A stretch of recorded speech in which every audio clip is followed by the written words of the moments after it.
코리아 선교방송을 시청하시는 시청자 여러분, 한 주간도 주님의 은혜 가운데 평안하셨습니까? 오늘 함께 나눌 하나님의 말씀 로마서 8장 32절에서 39절 말씀, 하나님의 낯선 사랑이라는 제목으로 오늘 함께 나눠보도록 하겠습니다. 말씀 봉독해 드리겠습니다. 자기들을 아끼지 아니하시고 우리 모든 사람을 위하여 내어주신 이가 어찌 그 아들과 함께 모든 것을 우리에게 은사로 주지 아니하시겠느뇨? 누가 능히 하나님의 택하신 자들을 송사하리요?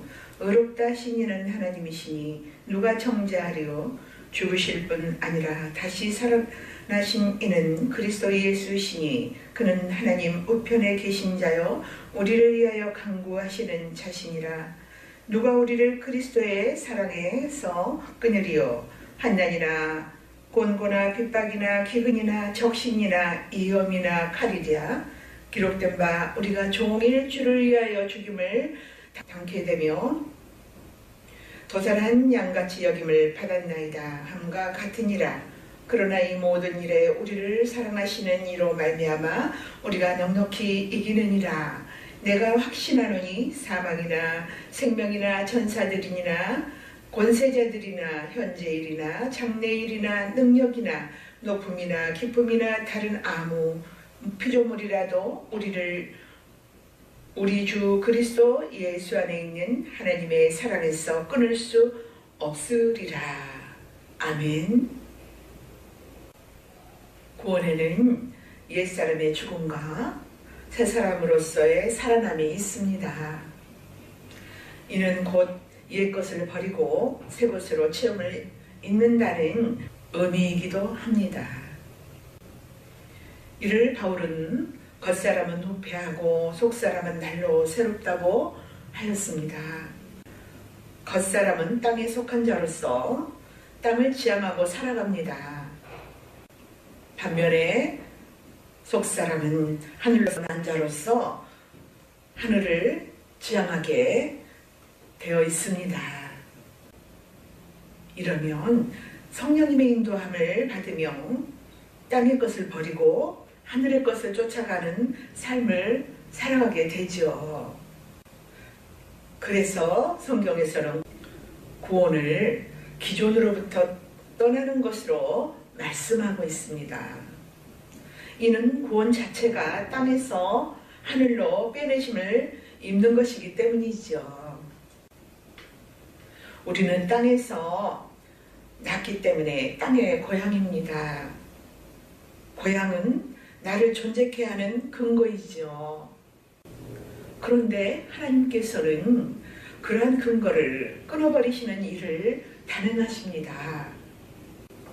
구약 이스라엘의 구원을 출애굽으로 이야기하는 것도 다 이러한 의미를 담고 있죠.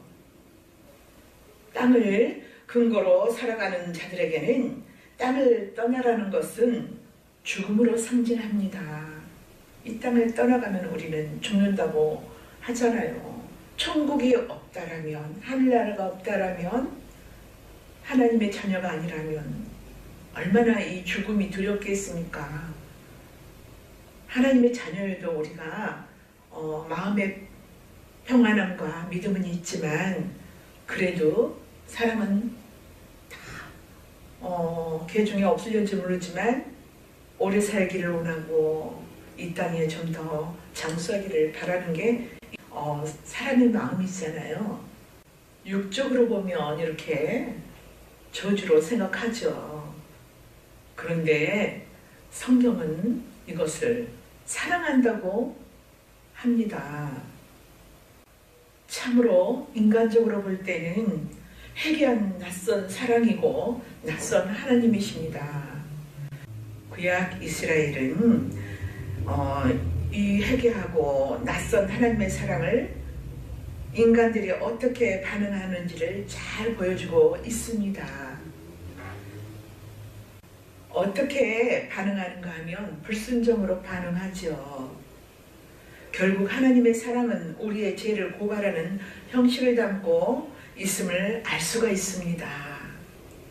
우리가 하나님 말씀이 없다면 우리가 어떤 사람인지 알지 못합니다. 오늘 이 하나님의 낯선 사랑에 대하여 상고해 볼까 합니다. 하나님의 사랑과 우리 인간들이 생각하는 사랑은 하늘과 땅만큼 다릅니다. 우리가 생각하는 하나님의 사랑은 우리의 소원을 들어주시는 사랑을 말합니다. 성경에서 말씀하는 사랑이란 사랑을 주는 자가 사랑을 받는 자를 잠식하는 것입니다. 그러나 우리가 알고 있는 사랑은 이와 반대이죠. 사랑을 받는 자가 사랑하는 자를 잠식하는 것이죠. 무슨 말이냐면 우리가 누군가를 사랑할 때 그가 나에게 잘해줘야지 사랑하는구나, 사랑한다라고 하죠. 나에게 잘해주지 않으면 그를 싫어합니다. 미워하게 되죠. 이것이 인간의 본성이고 본능적인 것입니다. 세상에서는 자기의 말도 안 듣고 자기의 원하는 것을 해주지도 않는 그런 사람을 사랑하는 사람은 단 한 사람도 없을 것입니다. 모두가 자기의 유익을 주는 자를 사랑하게 되죠. 나에게 유익을 주면 사랑이고 나에게 해를 주면 미움이지요. 결국 사랑과 미움은 내 유익으로 결정을 하게 되어요. 이것이 인간들이 말하는 사랑입니다. 이 땅의 사랑이죠. 땅의 것에 우리가 사랑 관계에 있어서 말씀을 비춰보지 않을 때는 이렇게 똑같습니다. 우리는 다 같아요. 마음이 생각하는 게. 그러나 하나님의 말씀을 이렇게 받고 하나님 뜻을 알아가고 깨닫고 그런 자는 그것이 참사랑이 아니라는 것을 깨닫게 되죠. 그러면 뭔가가 조금씩 그 내면에서 믿음이 자라고 성장합니다. 성장하면 성장한 만큼 또 하나님을 바라보며 믿고 신뢰하며 주님을 찬양하며 나아가겠지요. 그러나 성경이 말하는 사랑은 사랑하는 분이 사랑하는 자를 삼켜버리십니다. 하나님의 사랑은 우리를 하나님 안으로 끌어당기는 것입니다. 우리의 의지와 상관없습니다. 구원에 있어서는. 너는 내 것이라 지명한 자는 창세 전에 이미 택한 자는 하나님께서 이렇게 우리를 전적으로 주관하시고 인도하십니다. 우리의 인생은 예수님 안에서 삶을 살게 되죠. 이것은 인간의 눈으로 볼 때 우리의 유익이 아니고 하나님 뜻대로 하고 계시는 것입니다. 성경은 이것을 하나님의 사랑이라고 우리에게 알려주고 계십니다. 하나님이 우리를 사랑한다는 것은 우리의 마음대로 살 수 없는 불편함을 주는 것입니다. 하나님의 자녀들은 다 그러한 것을 겪고 나아갈 것입니다. 그것이 사랑입니다. 그건 누구도 몰라요. 개인적으로 다 알죠. 다 하나님께서 터치하시기 때문에 다 겪고 나갑니다. 이 모든 것이 하나님을 이해하는 것입니다. 이를 하나님의 계획과 뜻을 이루어 가시는 것이지요. 우리는 우리의 삶을 착당하는 것이므로 아프고 싫습니다. 왜? 우리는 우리의 생각대로 살고 싶죠. 우리 하고 싶은 대로. 그런데 하나님께서 우리가 곁길로 가면 성령님께서 우리를 붙드시고 그렇게 하면 안 된다 라고 막으세요. 그와 같이 버려두시지 아니하고 이렇게 사랑을 베풀어 주십니다. 그럴 때마다 우리는 고통이 있죠. 그래서 고난이 유익이라 찬양도 있지 않습니까? 말씀에도 그렇고요. 하나님의 사랑을 우리 입장에서 보면은 실망과 좌절 속에서 시험이 들기도 하죠.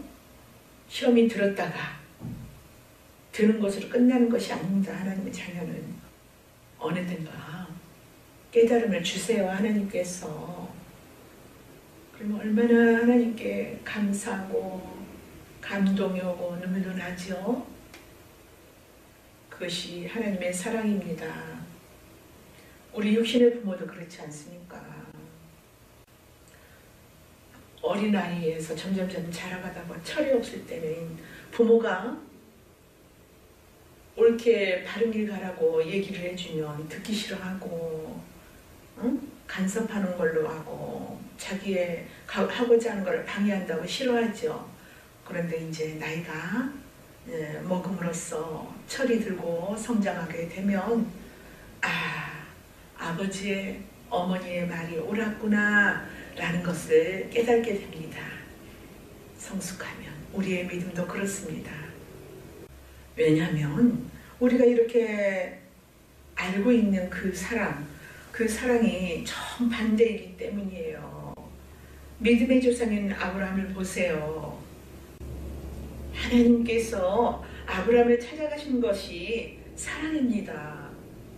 그런데 아브라함은 본토 친척 아비집에서 뽑혀지는 아픔을 겪습니다.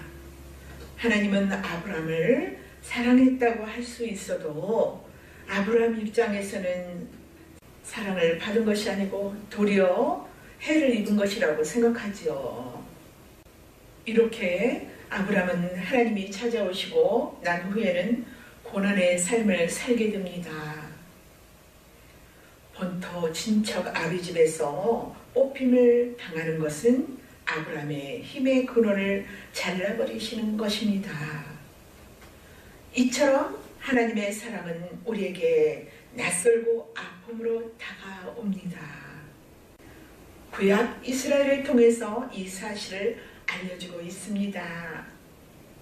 구약의 마지막 선지자인 말라기는 여호와께서 야곱은 사랑하였고 에서는 미워하였다고 합니다. 하지만 나타난 결과는 정반대이죠. 에서는 형통하였고 야곱은 고난을 당하였습니다. 세상적인 가치를 본다면 이것은 틀린 말이죠. 야곱은 미움을 받는 모습으로 나타났고 에서가 사랑을 받는 모습으로 나타났습니다. 야곱의 입장에서 보면 하나님께서 나를 사랑하지 않는다고 볼 수가 있지요. 그런데 성경은 야곱을 사랑했고 에서는 미워했다고 증거하고 있습니다. 성경 말씀 구약의 문을 닫으면서 하나님께서 결론적으로 하시는 말씀이 나는 야곱을 사랑했고 에서는 미워했다고 힘주어 말씀하고 있습니다.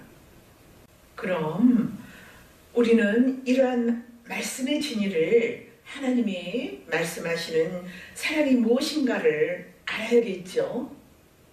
그래야 지금 하나님께서 나를 사랑으로 대하고 계신다는 것을 알 수가 있습니다.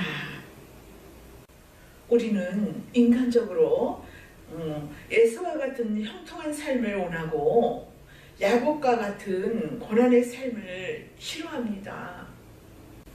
우리는 고통이 싫어서 하나님 저를 평안하게 편안하게 고통 없이 살게 해주세요 라고 기도를 하지요. 하지만 하나님은 우리의 기도와 반대로 세상에서 뽑아내는 일을 하고 계십니다. 그래서 늘 우리 안에서 충돌이 일어나게 되는 것입니다. 하나님께서 우리의 바램과 반대되는 것으로 간섭을 하시기 때문에 늘 죄인으로 고발당하는 것입니다. 그러므로 우리는 하나님을 사랑할 수가 없고 도리어 하나님을 사랑하지 않는 자라는 것이 고발당해지고 있다는 것입니다. 우리의 기도를 들으시고 일하시는 것이 아니고 하나님의 계획과 뜻을 이루어 가고 계시는 것입니다. 이렇게 하나님께서 날마다 우리를 죽임당하는 도살할 양처럼 두신다고 합니다. 환난이나 공고나 기근이나 적신이나 위험이나 칼이 따른다고 합니다. 그러시면서 내가 너를 사랑한다. 정수가 내가 너를 사랑한다 라고 하십니다. 이 땅에 배부름을 주는 것은 사랑이 아니고 저주라고 합니다. 하나님은 하늘의 것을 주시고자 하고 우리는 땅의 것을 달라고 합니다. 우선 우리는 배부르고 풍요로운 걸 좋아하잖아요. 그래서 하나님께서는 우리의 사고를 바꿔주는 일을 하고 계세요. 이것이 하나님의 사랑입니다. 부모님들 자녀들을 양육할 때 얼마나 힘듭니까? 자식이 부모 마음 모르잖아요. 전혀 모르죠? 우리가 그렇게 하나님 마음을 모르고 있어요. 하나님 안 계셔? 그러기도 하잖아요. 이렇게 그렇게 들리잖아요. 근데 속마음에서는 그게 아닌데 겉으로 그럴 때도 있어요. 말로만. 어린아이 때 애들이 떼쓰잖아요. 반대되는 말을 하면서 막 떼쓰잖아요.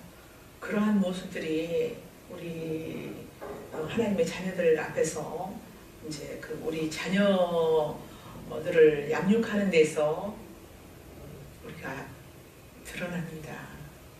우리를 깨닫게 하시고요. 예수님께서 이런 말씀을 하십니다. 자식이 떡을 달라고 하면 돌을 줄 자가 누구며 고기를 달라 하면 전갈을 줄 자가 어디 있느냐? 그렇죠? 더 좋은 것을 주고 싶죠? 육신의 부모도. 육신의 부모는 자식에게 좋은 것을 주고자 하는데 하물며 하늘에 계신 너희 아버지께서 더 좋은 것을 주지 않겠느냐고 말씀하십니다. 왜 내 마음을 모르냐? 왜 나의 뜻을 모르냐? 안타까워 하시죠. 여기서 눈여겨봐야 할 것은 아버지가 하늘에 계신다는 것이죠. 하늘에 계신 아버지가 어디의 것을 주실까요? 당연히 하늘의 것을 주죠. 땅의 것은 썩어질 것이고 없어질 것입니다. 영원하지 못해요. 영원한 하늘나라에 생명을 주셨습니다. 우리에게. 이 땅에서는 땅에 필요한 것을 주어야 좋은 선물이 되죠. 우리는 땅의 양식 떡으로 삽니다. 그런데 하나님은 우리에게 하늘의 양식을 주셔요. 하늘의 양식은 하나님의 말씀입니다. 떡을 바라는 자들에게는 말씀을 주면 화를 내죠. 듣기 싫어하고 거북스러워하고 그렇습니다. 이것이 구약 이스라엘의 광야 40년 동안의 삶 속에서 나타났습니다. 이스라엘은 애굽의 양식 그 떡으로 살았습니다. 그런데 하나님께서 이스라엘을 애굽에서 광야로 빼내시고 애굽에서 먹던 그런 것과 전혀 다른 만나를 주십니다. 이것은 애굽에 없는 처음 보는 양식을 주니까 백성들이 애굽의 것 땅의 양식을 달라고 하는 것이에요. 그러나 하나님께서는 하나님의 백성들에게 땅의 것을 줄 수가 없지요. 왜냐하면 이스라엘은 땅의 백성이 아니고 하늘나라 백성이기 때문입니다. 애굽과 광야는 다른 세계입니다. 애굽을 땅이라고 한다면 광야는 하늘이에요. 애굽은 땅에서 난 것이 양식이고 광야는 하늘의 것을 양식으로 삼고 살아가는 것입니다. 이렇게 애굽과 광야는 살아가는 존재의 양식이 전혀 다릅니다. 애굽에는 땅을 지향하고 살지만 광야에서는 하늘을 지향하고 살아야 합니다. 하늘을 지향하고 산다는 말은 하나님의 언약을 위하여 산다는 말입니다. 존재의 의미가 애굽에서는 내가 사는 것이 목적이지만 광야에서는 언약을 위하여 살아가는 것이 목적이에요. 이처럼 애굽과 광야는 산다는 의미가 전혀 다릅니다. 이것을 예수님께서는 사람이 떡으로만 사는 것이 아니라 하나님의 말씀으로 산다고 말씀하셨습니다. 떡을 안 먹는다는 말이 아니고 사는 의미가 다르다는 것이에요. 그래서 하나님께서 출애굽한 백성들에게 하늘의 양식을 주신 것입니다. 매일매일 하늘의 만나를 주십니다. 만나는 하늘의 양식을 상징하세요. 하나님은 생명을 주었는데 우리는 하찮게 여기고 이것이 무엇이냐며 화를 냅니다. 참, 이 말씀을 전하는 저도 참 너무 부족하네요. 이 말씀이 생명의 떡인데 우리가 이 세상에서 이렇게 먹고 사는 것만큼 우리가 알면서도 그만큼 많이 접하지 못하잖아요. 참 우리가 부족하고 연약하다는 것을 알 수가 있습니다. 말씀을 통해서. 그래서 말씀이 우리의 부족함을 고발한다는 거예요. 우리는 풍요로운 걸 원하는데 하나님은 영생을 주세요. 하나님의 뜻을 모르는 이스라엘 백성들은 구원이 무엇인지 모르고 잘 먹고 잘 살게 해달라는 거예요. 우리는 떡이 필요하지 만나는 필요 없다는 것이에요. 예수님께서 스스로는 나는 하늘로서 내려온 산떡이라고 합니다. 누구든지 나를 먹는 자는 영생을 얻는다고 말씀을 하셔요. 나를 먹는 자, 말씀을 먹는 자, 그 말씀을 또 믿는 자, 그런 자는 영생을 얻었다는 것입니다. 믿음은 택한 백성들에게는 믿음을 선물로 주셨어요. 그래서 순종도 함께 동반합니다. 자동으로 믿음을 주신 그 믿음으로 순종을 하게 되었어요.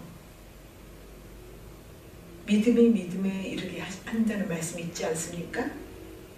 그런데 구약이나 신약이나 하나님이 주신 것을 알아보지 못하기는 매 마찬가지입니다. 왜냐하면 모두가 자기가 바라는 것들이 아니기 때문이에요. 인간적으로 보면 지극히 정상이죠. 평생 떡을 먹고 살던 사람에게 만나를 주니 양식이라 하고 예수를 산떡이라고 한다면 양식이라고 안 믿어집니다. 그렇게 우리가 볼 수가 없어요. 어둡습니다. 우리의 힘으로 되지 않습니다. 하나님의 택한 백성은, 하나님의 자녀들은 하나님 아버지를 알죠. 말씀을 보면 은혜를 받고 감동이 오고 깨달음도 주시고 그렇습니다. 그래서 우리가 말씀을 자주 묵상하고 그러면 좀 평안한 길을 갈 수가 있죠. 그런데 그렇게 계속 되어지지는 않습니다. 우리가 가다 보면 돌짝밭도 있고 가시밭길도 있고 다 있지 않습니까? 거기에 거쳐서 우리가 연단하면서 단련되고 난 후에 우리가 전문같이 되어지죠. 이처럼 하늘에 계신 하나님께서 하시는 일을 우리가 낯설 수밖에 없어요. 왜냐하면 하나님은 창조주이시고 인간은 피조물이라 존재의 양식이 다르기 때문에 그렇습니다. 하늘은 창조주의 영역이고 땅은 피조물의 영역이에요. 이를 하늘과 땅으로 비유하죠. 하늘은 하나님을 상징하고 땅은 인간을 상징합니다. 모든 생명은 하늘에 있습니다. 성경에서는 하늘은 생명을 주는 곳으로 말하고 있으며 땅은 하늘이 주는 생명을 받는 곳으로 말해주고 있습니다. 하나님께서 창조한 세계, 그 땅은 하늘의 것을 받고 사는 것으로 되어 있습니다. 이는 곧 하나님과 인간관계를 설명하고 있어요. 이것을 말씀을 순종하는 것으로 이해하고 있습니다. 창세기를 보면 하나님이 말씀하심에 창조가 됩니다. 피조물의 창조가 말씀으로 되어요. 이것은 피조물은 말씀에 연결되어 있다는 말씀이세요. 그래서 성경은 하나님 말씀에 순종하는 것으로 살았다라고 하며 하나님 말씀에 불순종하는 것은 죽었다라고 합니다. 결국 피조물은 말씀과 어떤 관계 안에 있느냐로 산자, 중자로 판단되어지는 것입니다. 말씀과 연결되어 있으면 산자이고 말씀과 떨어져 있으면 죽은 자입니다. 그런데 말씀이신 하나님이 육신을 입고 세상에 오셨어요. 말씀이신 하나님이 육신을 입고 오신 분을 하나님의 아들이라고 합니다. 하나님 아들 예수 독생자가 보이지 않는 나라에서 보이는 나라가 온 것과 같습니다. 성경은 보이지 않는 나라를 묵시라하고 보이는 나라를 역사라고 합니다. 그런데 보이지 않는 나라에서 보이는 나라가 나왔습니다. 결국 하나님 나라에서 세상이 나온 것이지요. 어떠세요? 아주 놀랍지 않습니까? 우리의 이렇게 모든 살아가는 것들이 하나님께서 하나님 뜻을 이루어가고 계세요. 늘 일하고 계십니다. 하나님의 뜻을 이루기 위해서. 하나님 나라가 실상이고 세상은 그림자가 된 것이지요. 이 세상은 하나님 나라의 사진과 같습니다. 이것은 마치 보이는 예수님이 보이지 않는 하나님 아버지를 보여주시는 형상과 같지요. 예수님을 일컬어 그는 근본의 하나님 본체시라 하고 아버지의 형상을 입었다라고 합니다. 그래서 예수님께서 제자들에게 나를 본 자는 아버지를 보았다라고 말씀하셨어요. 아버지를 보여달라고 하지 말고 아들을 통해서 아버지가 하시는 일을 알라고 합니다. 신앙이란 예수님을 통해서 하나님 아버지를 볼 줄 아는 것입니다. 예수님께서 하늘나라 원리를 이 세상에 모형적으로 만들어 놓았어요. 하늘나라에도 이 땅에도 아버지와 아들이 계십니다. 하나님 아버지의 사랑을 설명하기 위해서 아버지와 아들 관계를 설정해 놓은 것입니다.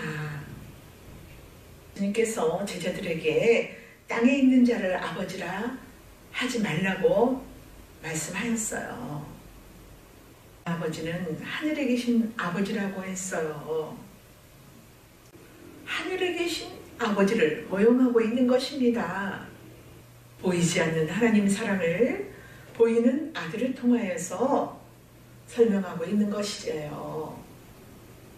우리가 자식을 키워보면 부모와 자식 간에 생각이 다르다는 것을 알 수가 있습니다. 부모는 항상 자식에게 좋은 것을 주고자 하고, 그러나 자식은 거기에 못 미칩니다. 부모의 생각과 자식의 생각이 다릅니다. 부모는 자식이 옳지 못한 것을 요구할 때는 안 들어주죠. 왜 안 들어주겠어요? 자식을 살리는 길이기 때문에 안 들어주는 것입니다. 부모가 자식을 사랑으로 이끄는데 자식은 그것을 도리어 원망을 합니다. 그리고 미워해요. 본인이 부모가 되기 전까지는 부모의 마음을 다 알 수가 없다는 것을 우리가 알죠. 다 경험한 바잖아요. 우리도 너무 부족했잖아요. 부모한테 너무 잘해드리지 못한 것이 항상 걸리고 그렇습니다. 이것이 죄인의 모습이에요. 우리가 하나님께 하는 모습들이에요. 자식이 부모의 말을 듣지 않고 그래도 부모는 버리지 않잖아요. 끝까지 내 자식이라고 붙들어주고 하죠. 그러하듯이 하나님도 우리가 잘못을 하고 부족하고 허물투성이고 눈만 뜨면 우리가 이렇게 하나님 앞에 옳지 못한 것들이 많은데 버리지 않으세요. 끝까지 우리를 붙들고 인도하시고 사랑하십니다. 왜 그럴까요? 그 속에 예수 그리스도의 피가 들어있거든요.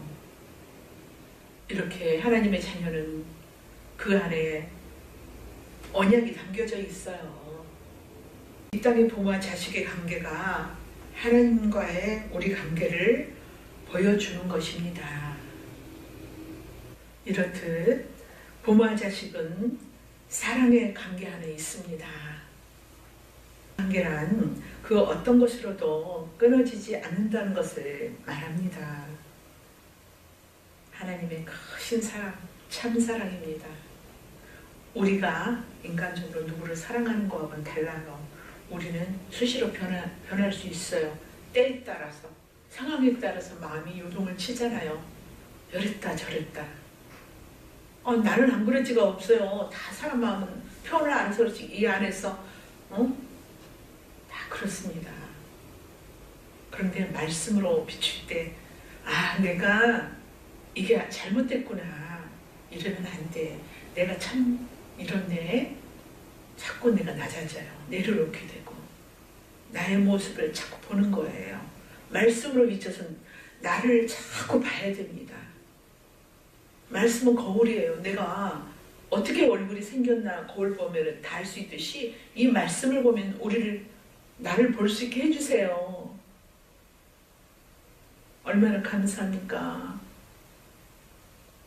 우리가 이 땅에 살아가면서 아픔과 고통이 있을지라도 우리를 그토록 사랑해 주신 하나님의 은혜 가운데 우리가 찬양하면서 성령의 인도하심을 받으면서 우리는 넉넉히 이겨 나갈 수 있습니다. 한 주간도 승리하시기를 바랍니다. 감사합니다.